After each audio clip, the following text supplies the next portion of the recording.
आज हम लोग चैप्टर 7 हम पंछी उन्मुक्त गगन के नामक कविता को करेंगे। कविता के कवि शिवमंगल सिंह सुमन जी हैं और शीर्षक से स्पष्ट है कि कविता पक्षियों के भाव को प्रकट करती है।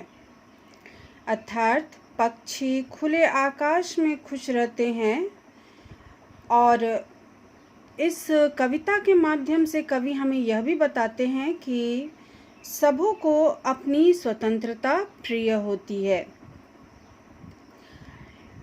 पक्षियों के माध्यम से वे अपनी आज़ादी की भावनाओं को व्यक्त करते हैं और आज़ादी के महत्व को समझाते हुए वे कहते हैं कि आज़ादी सबों को प्यारी होती है और साथ ही साथ वे परतंत्रता के कष्ट को भी व्यक्त करते हैं। यानी गुलामी में रहना कोई भी पशु हो या पक्षी हो या फिर मनुष्य हो, कोई भी पसंद नहीं करता है।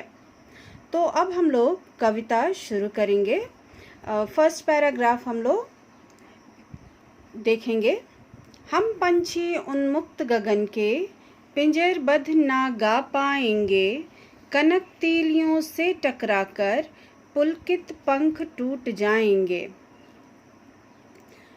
पंक्तियों में कवि बता रहे हैं कि उड़ना पक्षियों की स्वाभाविक विशेषता है और पिंजरे में बंधा पक्षी खुश नहीं रह पाता है क्योंकि और ना ही वो मीठा गीत गा पाता है। भले ही उसका पिंजरा सोने का बना हो, पर पिंजरा उसकी उड़ान में बाधा डालता है। इसलिए पिंजरे में कैद पक्षी अपने पंखों को फैला भी नहीं पाता है, क्योंकि पिंजरे की सलाखों से टकरा करके उसके पंख जो उड़ान को खुशी देने वाले होते हैं वो टूट जाते हैं। तो पिंजरे में बंद पक्षी कभी भी खुश नहीं रहता और ना ही वो खुशी के गीत गा सकता है। जैसा कि अगर वो स्वतंत्र होता है तो आज़ादी में उसके द्वारा गाया हुआ गीत बहुत ही मीठे प्रतीत होते हैं, जबकि पिंजरे में उसकी खुशी में बंधन लग जाता है। नेक्स्ट पैराग्राफ में हम लोग आ जाएंगे। हम बहता जल पीने वाले मर जाएंगे भूखे प्यासे, कहीं भली है कटुक निबौरी कनक कटोरी की मैदा से। इन पंक्तियों में वे बताते हैं कि पक्षियों को नदियों का बहता हुआ जल पीना अच्छा लगता है।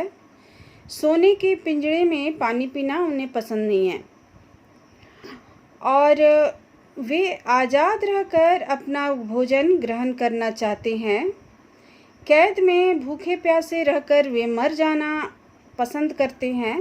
यानी गुलामी की अपेक्षा वे मर जाना अधिक उन्हें अपनी आज़ादी ज़्यादा पसंद होती है और गुलाम होने पर वे खाना पीना छोड़ करके मृत्यु को आगोश में लेना ज़्यादा पसंद करते हैं। पिंजरे की कैद में प्राप्त भोजन भले ही सोने की कटोरी में उन्हें मिले, लेकिन उन्हें वह तृप्ति और वह खुशी नहीं देती है जो स्वतंत्र रूप से मिले भोजन में उन्हें प्राप्त होती है। भले ही स्वतंत्र भोजन में उन्हें कड़वा नीम का फल ही क्यों न मिलता हो, लेकिन वो उन्हें अधिक तृप्त करती है बनिस्बत के सोने की कटोरी में व्यंजन जो मिलते हैं उससे अधिक उन्हें खुशी कड़वे मीठे नीम के फल देते हैं जो उन्हें स्वतंत्र होने पर प्राप्त होता है। नेक्स्ट पैराग्राफ में हम लोग आ जाएंगे। Third paragraph. स्वर्ण श्रृंखला के बंधन में अपनी गति उड़ान सब भूले, बस सपनों में देख रहे हैं तरु की फुनगी पर के झूले। पंक्तियों में कवि कहते हैं पक्षी की कवि कष्ट को व्यक्त करते हुए वे बताते हैं कि सोने के पिंजड़े रूपी जंजीर के कारण वे श्रृंखला यानी जंजीर होता है, तो यहाँ स्वर्ण श्रृंखला यानी कि सोने की पिंजड़े रूपी जंजीर के कारण वे अपनी उड़ान और गति को भूल गए हैं। कैद में होने के कारण वे अब उड़ने के सिर्फ सपने देख सकते हैं और सपनों में ही वे वृक्ष की फुनगियों पर झूले झूलने का आनंद लेते हैं, क्योंकि वास्तविक रूप में वे पिंजरे में बंद हैं और बाहर नहीं उड़ सकते हैं। तो अब सिर्फ सपने उड़ान की वे सपने देखते हैं और उसी को देखकर वे खुश होते हैं। नेक्स्ट पैराग्राफ हम लोग आ जाएंगे।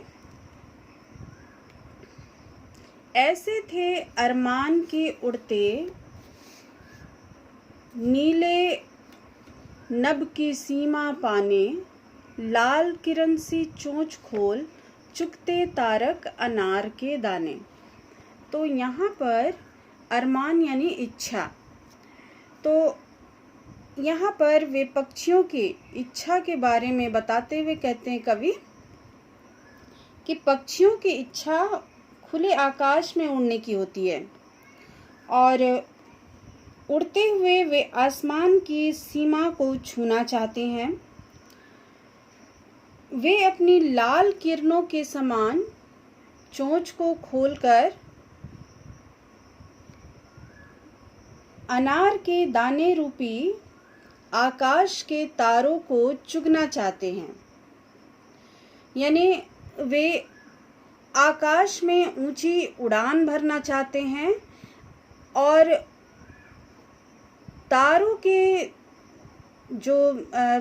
का जो प्रकाश है वो उन्हें अनार के दानों की तरह उन्हें भाता है, जिस तरह से अनार के दाने उन्हें प्रिय होते हैं, यानी वे उन तारों की ओर आकर्षित होते हैं और उन्हें अपने भोजन के रूप में ग्रहण करना चाहते हैं और इस कारण वे अधिक से अधिक ऊंचाई पर जाकर उन तारों को छूना चाहते हैं। तो यहाँ पर पक्षी की इच्छाओं के बारे में बता रहे हैं वे। अब नेक्स्ट पैराग्राफ में हम लोग देखेंगे, होती सीमाहीन क्षितिज से इन पंखों की होड़ा होड़ी, या तो क्षितिज मिलन बन जाता या तंती सांसों की डोरी। सीमाहीन क्षितिज, क्षितिज का मतलब होता है जहाँ पर धरती और आकाश, जहाँ प्रतीत होता है कि धरती और आकाश का मिलन हो रहा है, और ये सीमाहीन है यानी कि इसकी सीमा का कोई अंत नहीं है।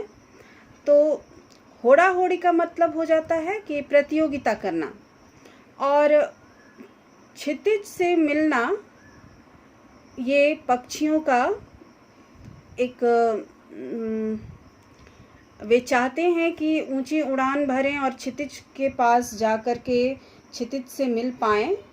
तो यहाँ पर हम कवि ये कहते हैं कि आसमान में उड़ते हुए पक्षियों के पंखों में एक प्रतियोगिता सी हो जाती है कि किस तरह से वे क्षितिज को छू पाएं। आसमान की उस सीमा को वे छूना चाहते हैं जिसका कोई अंत नहीं होता है, और कई बार वे उस आकाश की सीमा को छू भी लेते हैं और मिलन का, आसमान से मिलन का सुख प्राप्त कर लेते हैं। तो कई बार ऐसा भी होता है कि वे अपनी मंजिल को प्राप्त नहीं कर पाते और रास्ते में ही उनकी सांसें उखड़ जाती, तंती सांसों की डोरी, यानी उनकी सांस उखड़ जाती है और उनके अधूरे मिलन की चाह में ही उनकी मृत्यु हो जाती है। यानी कि वे जिस आकाश से, जिस क्षितिज से मिलना चाहते हैं उससे मिले बिना ही उनकी मृत्यु हो जाती है। नेक्स्ट पैराग्राफ में हम लोग आ जाएंगे, नीड़ न दो चाहे टहनी का, आश्रय छिन भिन कर डालो, लेकिन पंख दिए हैं तो आकुल उड़ान में विघ्न न डालो। तो यहाँ पर कवि कहते हैं कि इन पंक्तियों में वे पक्षी जो है प्रार्थना कर रहा है मनुष्य से। पक्षी मनुष्य से प्रार्थना करते हुए कहते हैं कि भले ही उन्हें घोंसले मत बनाने दो, उनके रहने के ठिकाने यानी जो पेड़ है, पेड़ की डालों को भी भले नष्ट कर दो, मगर ईश्वर ने उन्हें उड़ने के लिए पंख दिए हैं जो उनकी स्वाभाविक विशेषता है। अतः उनके उड़ने का अधिकार उनसे ना छीना जाए, यानी कि उन्हें पिंजड़े में बांध कर ना रखा जाए, बल्कि उन्हें स्वतंत्र रूप से जीने का अधिकार दिया जाए। तो यहाँ पर ये पूरी कविता में उन्होंने आज़ादी के समय का, ये जब कविता उन्होंने लिखा होगा उस समय वे आज़ादी के समय की ये कविता है, और उस समय वे कवि जो हैं आज़ादी के महत्व को लोगों तक पहुंचाना चाहते हैं। वे ये बताना चाहते हैं कि परतंत्रता में रहने से यानी गुलामी में रहने से कोई भी खुश नहीं रह सकता, और हमें अपने मूलभूत सुविधाओं से भी वंचित रहना पड़ता है। जबकि अगर हम स्वतंत्र हैं तो भले ही हमें बहुत सारी सुख सुविधाएं ना मिले, लेकिन फिर भी कम सुख सुविधाओं में ही हम अधिक खुश रह सकते हैं। और स्वतंत्र रहना हर व्यक्ति हो या फिर कोई भी जीव हो, उन्हें स्वतंत्र रहना ही अधिक पसंद होता है। तो ये हमारा कविता पूरा हो गया भावार्थ। अगले वीडियो में हम लोग क्वेश्चन आंसर्स देख लेंगे। बाय।